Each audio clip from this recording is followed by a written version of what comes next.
먼저 우리 법 29조가 실려 있거든요. 개업공사 등의 기본 윤리에 관한 의무가 나왔네요. 조문 읽어드립니다. 개업공사 및 소속공인사는 밑줄이에요. 개업공인중개사 및 소속공사는 밑줄이고, 전문 직업으로서의 지녀야 될 품위를 유지하고, 품위를 유지, 밑줄 긋고, 신의와 성실로서 공정하게 중개할 업무를 수행한다. 신의 성실로 공정중개 관련 업무 수행. 여기 밑줄이에요. 자, 그러면 지금 29조 1항에서 두 가지 의무를 명시했죠. 전문 직업인이기 때문에 품위 지키고 신의 성실로 공정중개하라 이랬습니다. 그럼 의무의 대상이 누구냐만 주의하면 될 것 같은데, 개업공인중개사와 소속공인중개사가 이 의무가 있다는 얘기죠. 개공과 소공. 그러니까 우리 법이 지금 현재 명문으로 소공은 전문 직업인임을 나타내고 있어요. 그러니까 전문 직업인이니까 소공은 품위도 지키고 신의 성실로 공정중개하라는 얘기입니다. 그럼 여기 지금 누가 빠진 거예요? 중개보조원이 빠졌죠? 그럼 보조원은 품위 안 지켜도 됩니다. 전문 직업인이 아니니까. 맞죠? 예.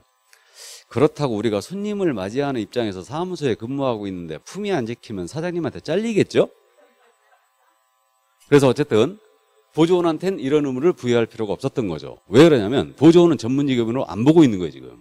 소공사와 개공이 전문 직업이니까 이런 의무가 있다라고 규정한 겁니다. 그러면 품위라는 건 그거예요. 상당히 다의적 의미로 쓰일 수가 있는데, 전문 직업인으로서 품격과 위엄을 얘기하죠. 일반적으로 상식 있는 태도를 얘기합니다. 이 정도가 이제 품위로 이해를 해두시면 되고요. 신의 성실로 공정하게 중개하라 했어요. 그럼 우리 법에도 명문으로 지금 현재 신의 성실 의무가 있는 거예요. 그럼 민법 시간에 여러분들이 신의 성실 원칙이라는 걸 상당히 많이 들어봤죠? 그럼 신의 성실 원칙이 뭐냐? 상대방의 신뢰를 저버리지 말아라 이 뜻이죠. 이른바 뒤통수 치지 말라는 얘기예요. 그러니까 배신하지 말고 공정하게 중개행위를 하라는 얘기입니다. 그럼 신의 성실 원칙은 사법관계 전반을 지면 대원칙이자 법 해석의 기준이 되고 있어요. 그렇기 때문에 우리 개업공사의 가장 기본적이고 본래적인 의무를 골라라 하면 신의 성실한 공정중개 의무를 둘 수 있습니다. 자, 여기서 이제 신의 성실이 나타난 모습을 잠깐만 보고 갑니다. 요즘 공동중개 굉장히 많은데 갑의 개업공사는 A였고요. 을의 개업공사는 B였습니다. 둘이 협력을 하여 계약을 성사시키네요. 자, 그러면 이게 공동중개의 전형적인 모습인데, A 개업공사는 이 자신의 의뢰인, 중개계약 당사자죠. 그러니까 A는 갑에 대하여 신의 성실 의무 당연히 있겠죠. 당연히 있습니다. 그럼 A는 자신의 위탁관계가 없는 을에 대하여는 신의 성실 의무가 없느냐? 역시 있다라는 거예요. 있다라는 겁니다. 나아가서 B 역시 자신의 의뢰인 을한테 신의 성실 의무가 있죠. 그럼 자신의 의뢰인과 거래하게 된 이 갑, 위탁관계는 없지만 역시 신의 성실로 공정하게 중개할 의무가 있다는 겁니다. 그래서 이렇게 지금 자신의 의뢰인은 아니지만 자신의 의뢰인과 거래하는 상대방에 대하여 신의 성실로 공정하게 중개해 주라는 얘기예요. 이렇게 해석을 했습니다. 그러면 결국은 종전에는 어떤 문제가 생겼었냐면, 이런 해석을 안 했을 때는 이들이 공동중개했다가 을이 손해입은 거예요. 그럼 이 둘은 둘이 중개했다가 손해입게 되면 A도 배상 책임이 있겠죠. 을에 대하여. 그럼 이 A가 을에 대하여 배상 책임을 지는 근거가 뭐냐, 이게 논란이 됐었거든요. 위탁관계가 전혀 없는데 왜 손해배상 책임을 지는데? 공동중개했으니까? 이제 그런 식으로 두루뭉실하게 넘어갔었는데, 확실하게 대법원이 짚어준 거예요. 너는 신의 성실을 다하지 못했다는 얘기죠. 그러니까 이 둘은 연대하여 을에게 손해배상 책임이 있다는 결론이었습니다. 그래서 이 정도 이해를 해 두시고요.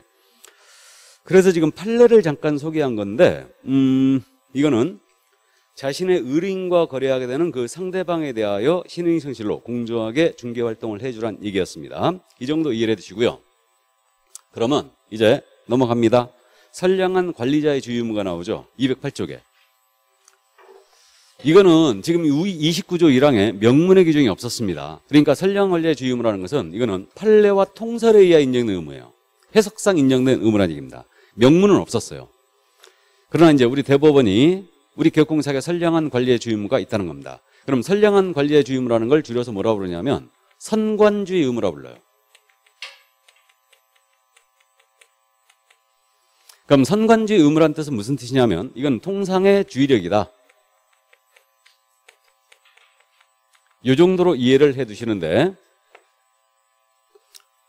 그 정확한 개념은 그겁니다. 선관주의라는 것은 자기가 속한 그룹에서 보통 평균인들이 지녀야 될 주의력, 이걸 선관주의라고 해요. 그러면 운전자의 선관주의라는 것은 운전자 평균인들이 있죠. 그럼 주의력이 높은 사람이 있고 낮은 사람이 있을 텐데 이건 따지지 않고요. 운전자라면 지녀야 될 평균적인 주의력, 이것을 선관주의라고 해요. 다음은 개업공사의 선관주의라는 것은 개업공사 평균인들이 지녀야 될 주의력, 이걸 얘기합니다. 그러면 이게 느낌이 이제 쉽게 안 오는데 이 선관주의가 인정된 근거를 잠깐만 말씀드리고 선관주의 정도가 어디까지냐 이걸 잠깐 말씀드리는데, 우리 개업공사의 선량한 관리자의 주임무가 인정된 근거가 뭐였냐면, 앞에서 제가 이 부분 그냥 뛰어넘고 넘어왔는데, 우리 부동산 중개계약 있지 않습니까? 부동산 중개계약은 민법상 계약 중에 위임과 유사하다는 게 우리 판례의 태도예요. 부동산 중개계약은 민법상 위임계약과 유사하다. 그럼 여러분들 이 민법에서 위임은 시험법에 들어가 있지 않죠? 우리는 민법 계약편에서 시험법에 들어가 있는 게 매매, 교환, 임대차뿐이죠 지금. 그래서 위임은 민법상 전형계약 중에 하나예요. 민법전에 있는 계약 중에 하나인데, 이게 타인에게 사무 처리를 맡기고 그 타인이 승낙을 함으로써 체결되는 계약이에요. 그러니까 이른바 사무 처리 계약이 위임이란 얘기예요. 그러면 중개계약은 그거 아닙니까? 개업공사가 물건의 판매를 위탁하고 있죠. 위임은 사무 처리를 맡기고 있죠. 둘이 비슷해요. 둘이 비슷합니다. 그래서 우리 판례가 중개계약은 민법상 위임계약과 유사하다 이렇게 보고 있어요. 그러면 여기 위임에 있어서 타인의 사무를 처리하는 자 있죠. 이 자를 뭐라고 하냐면 수임이라고 불러요. 수임인. 사무 처리 맡긴 자를 뭐라고 합니까? 위임인. 여러분들 위임장 다 들어봤잖아 이거. 사무 처리 맡긴 자를 위임인, 그다음에 사무 처리 맡은 자를 수임인 이렇게 불러요. 그러면 중개계약에 있어서는 물건의 판매를 위탁받은 자가 개업공사 아닙니까? 그럼 개업공인계사와 수임인의 지위가 유사하잖아요, 둘이. 그죠? 얘는 사무처리자고 개공은 물건의 판매를 위탁받았어요. 그럼 수임인은 사무처리할 때 민법상 선량한 관리자의 주의를 가지고 사무처리할 의무가 있다고 명문의 규정을 두고 있어요. 수임인은. 그래서 사무처리 이렇게 할 때는 선량한 관리자의 주의로 써야 된다. 그래서 개공이 수임인의 지위와 유사하기 때문에 이 의무가 있다는 게 우리 판례의 논리예요. 그래서 민법상 중개계약은 위임과 유사하기 때문에 수임이 지는 선관주 의무가 우리 개업공사에도 인정된다. 이런 논리입니다. 그럼 선관주의 정도가 어디까지냐 이 문제인데, 요거는 사례를 가지고 보시면 금방 아셔요. 예를 들어서 이 갑이란 자가 개업공사 A한테 이거 내 아파트인데 팔아달라 하고 중개를 의뢰합니다. 그러면 이 A 개공은 당연히 이 A가 이 아파트의 진정한 소유자인지를 확인해야 되죠. 그럼 소유자 확인 방법을 아직 공부 안 했거든요. 여기서 선관주의 용도가 확실히 나타납니다. 그럼 일단 소유자 확인하는 방법은 일단 등기사항 증명서 떼봐야 되죠. 열어봤어요. 그리고 이자가 지금 소유자인 갑이라고 주장하니까 주민증 달라고 그래야 되죠. 그러니까 주민증을 확인합니다. 이걸 전에는 막 시험에서 소유자인지 여부는 등기부와 주민등록 등본으로 확인한다. 막 이렇게 추접스럽게 냈거든요. 등본이 아니고 주민증이죠. 주민등록증. 그러니까 이제 요즘은 그렇게 안 내요. 그러니까 이제 참고만 하시는데 등기부와 주민증으로 확인했어요. 근데 둘이 일치가 됩니다. 그러면 소유자로 인식해도 되죠. 근데 여기까지만 조사 확인을 하면 개공이 지니고 있는 선관주의를 다한 것이라 볼 수 없다라는 게 판례예요.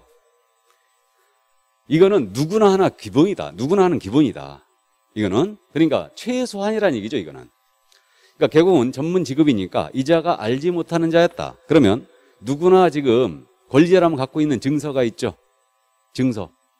권리자라면 갖고 있는 증서. 그게 뭐예요? 등기 권리증. 등기 권리증을 확인할 것이며 나아가서 의심스럽다.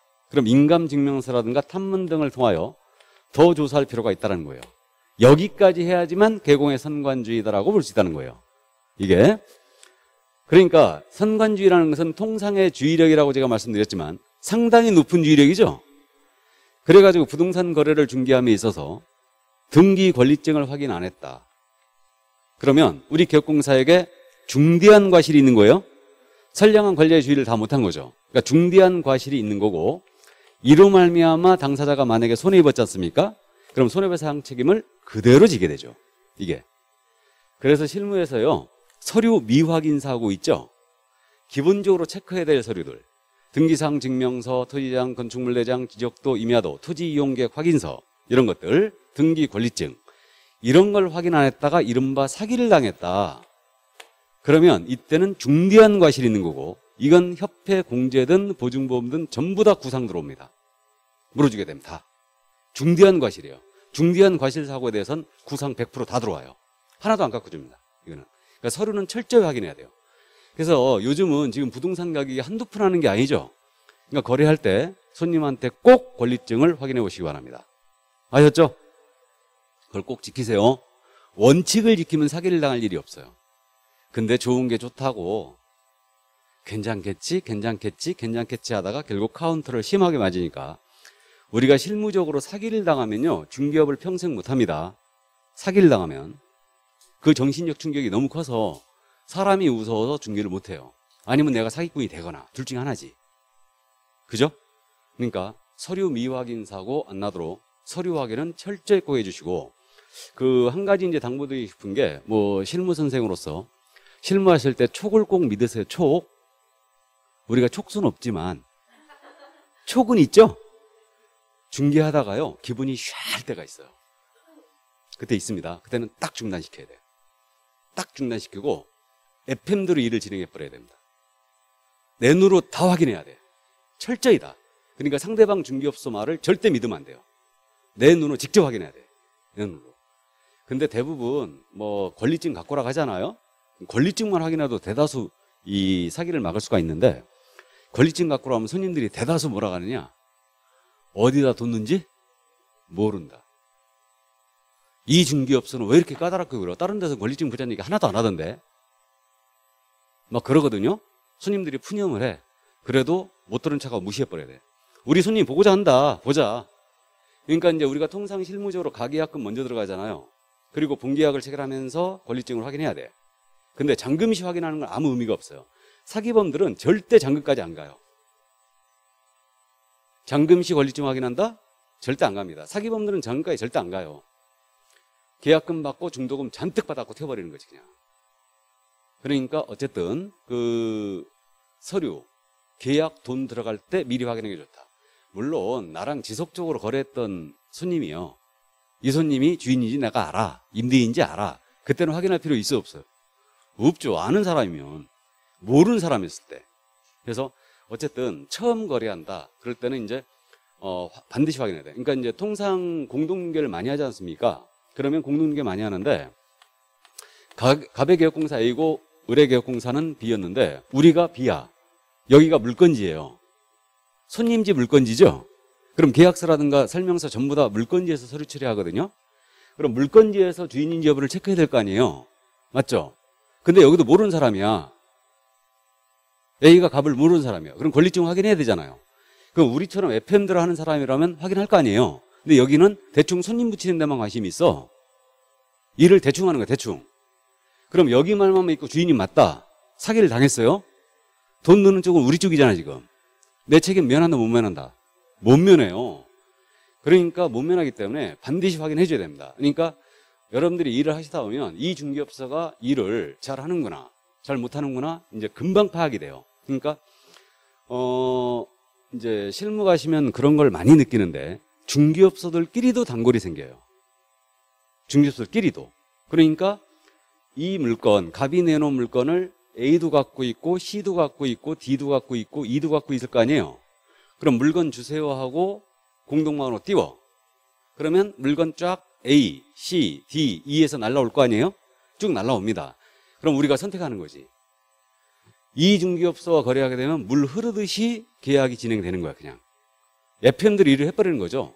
그러니까 손님들의 불만, 진행 과정에서 모든 걸 컨트롤하고 있는 거지. 미리미리 차단 다 시키면서 이런 거. 그러니까 실무에서 또 하자 같은 게 굉장히 많거든요.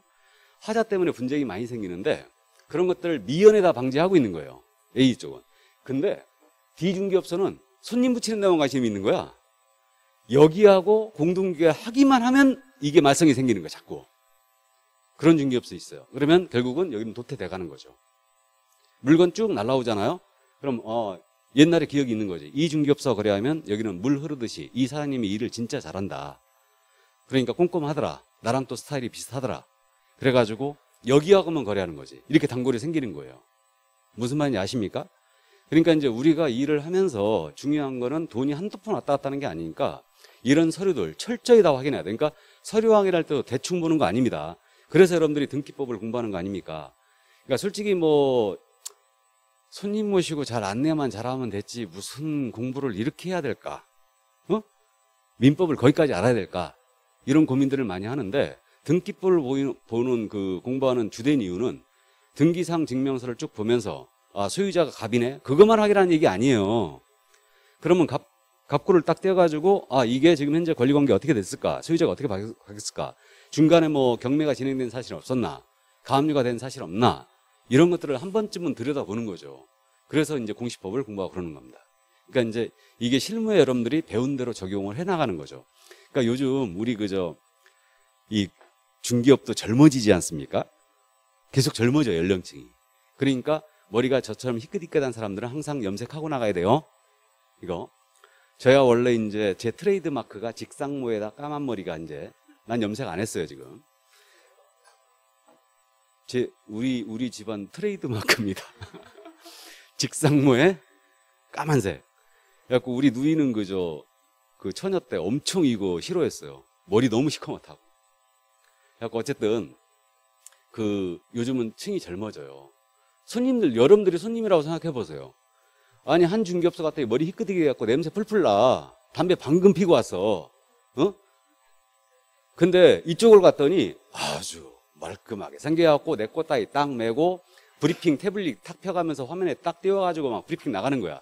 어디 가겠습니까? 젊은 사람한테 가죠? 우리 송도에 그런 분이 있다니까. 모친 모시고 법대 출신이에요, 그 친구. 그래갖고 그 중개업 하면서 결혼했어요. 같은 공인중개사끼리 결혼했는데, 와, 그 친구는 생기기도 잘생기고, 손님들이 어떠냐면요, 쭉 돌다가 글로 간다니까? 계약하러 글로 가요. 젊은 총각한테 간다고. 농담 아니에요, 이거. 그러니까 똑같은 브리핑을 받아도 이 친구는 브리핑 자체가 틀려요. 젊은이답게 하는 거죠. 젊은 사람답게. 화면에 딱 띄워놓고 그냥 보여주는 거예요, 다. 이게. 그리고 거짓말도 안 하고 또. 그리고 또 법대 출신이 브리핑 얼마나 능수능란하겠어. 알아듣지도 못하는 뭐 대학 얘기 어떻고 막 이런 소리 해버리면 와, 제가 분명히 뭔가 아는 것 같긴 한데. 그러니까 이제 이런 자세들이 필요해요. 그러니까 이제 여러분들이 제가 입문과정 할 때 그랬잖아요. 민법이라는 거는 여러분들 1차 과목을 학교하는 것도 중요하지만 모든 과목의 기초이자 결론이라는 얘기가 민법을 모르고서는 일을 할 수가 없어요. 손님들이 인터넷에서 다 알아보고 온다니까 이게. 그러니까 그 정도의 지식을 요구하는 거예요. 근데 시험 문제가 솔직히 너무 어려운 건 나도 인정을 해요. 너무 어려운 건 인정을 하는데 그 정도의 지식을 요구해요. 손님들이 다 알아보고 와요. 그러니까 여러분들도 어쨌든 이제 일을 하시면서 이런 것들이 전부 다 이런 품위와 관련돼 있는 거예요. 그러니까 전문 직업인답게 일을 해주는 게 맞다는 얘기죠. 근데 여전히 이제 후진성을 우리는 중개가 면치 못하고 있는데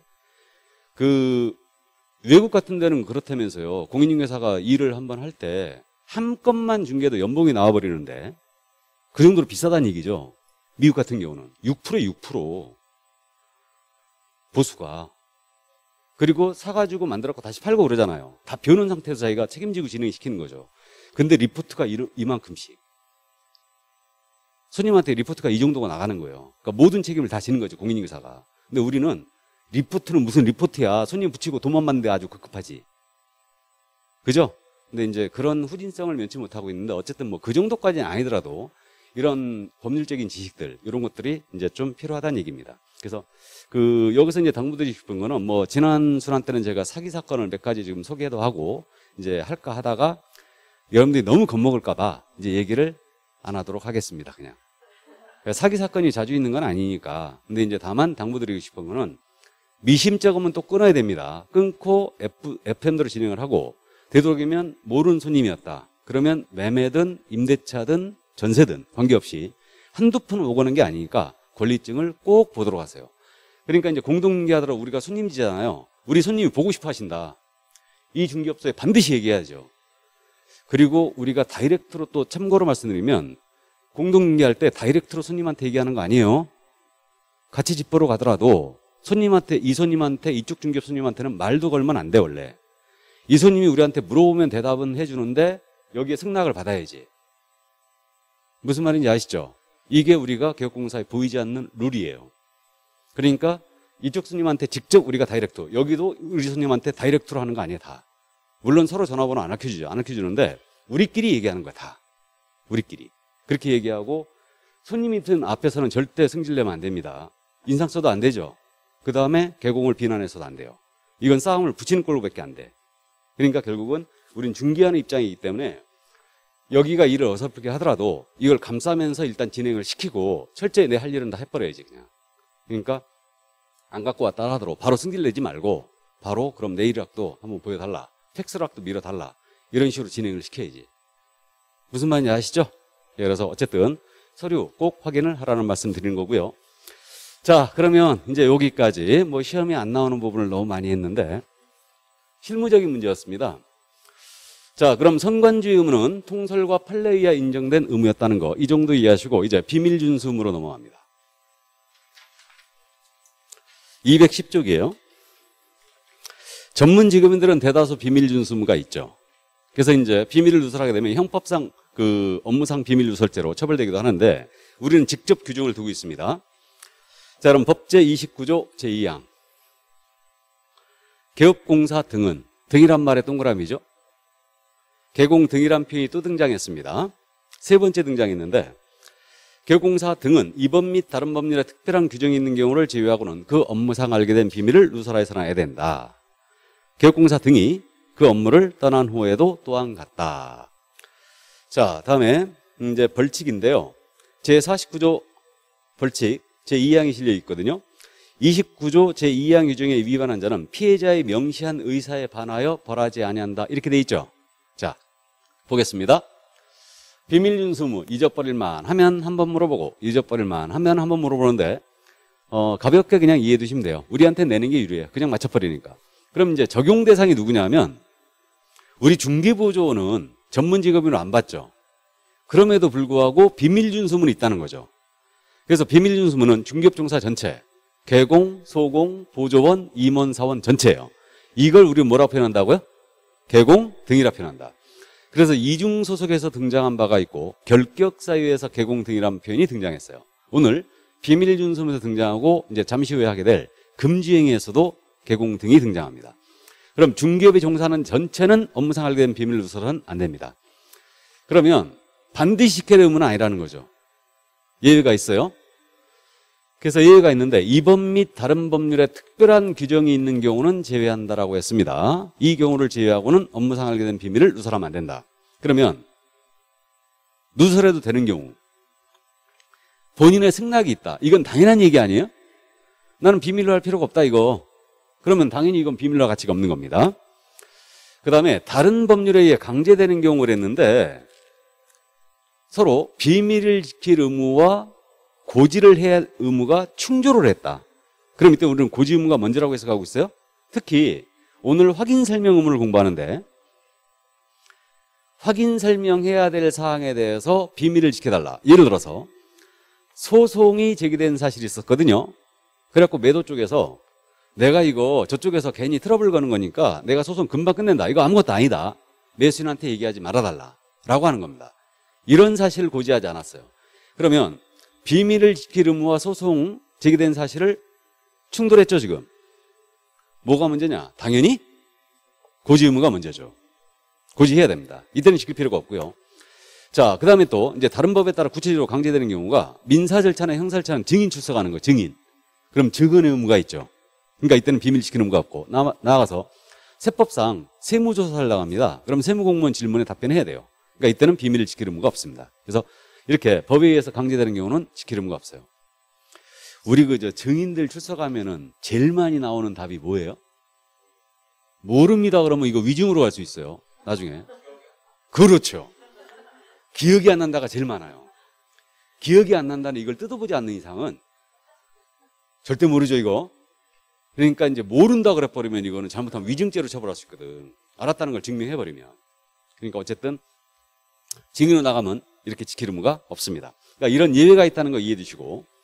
자, 그럼 언제까지 지켜야 되느냐? 이걸 잘 물어보는데 업무를 떠난 후까지 지키라고 그랬죠? 그러니까 이거 결국 한 번 알게 된 비밀은 무덤에 갖고 가시라는 얘기예요. 그 얘기입니다. 그래서 이거는 죽을 때까지 지켜야 될 의무가 된 거예요. 그래서 말씀하시기를 좋아하는 우리 개공들께서는 되도록이면 의뢰인의 비밀을 안 알도록 애써야 됩니다. 맞죠? 괜히 대나무밭에 가갖고 임금님이랑 당나귀다 그럴 필요 없이, 그러니까 어쨌든 안 알도록 애써야 되고 업무를 떠난 후까지 지켜줘야 되고, 이것을 위반했을 때 제재를 기억해야 돼요. 비밀 누설죄에 걸렸잖아요. 그러면 1년 이하적 또는 1,000만 원의 벌금입니다. 1-1이에요. 근데 아까 우리가 그거 49조를 읽어봤는데 피해자의 명시한 의사에 반하여 처벌할 수 없다고 했죠. 이걸 줄여서 뭐라 하냐면 반의사 불벌죄라고 그래요. 반의사 불벌죄. 이게 반의사 불벌죄가 한자로 써 있는데 지금 211쪽 맨 밑에 써 있죠. 반의사 불벌죄.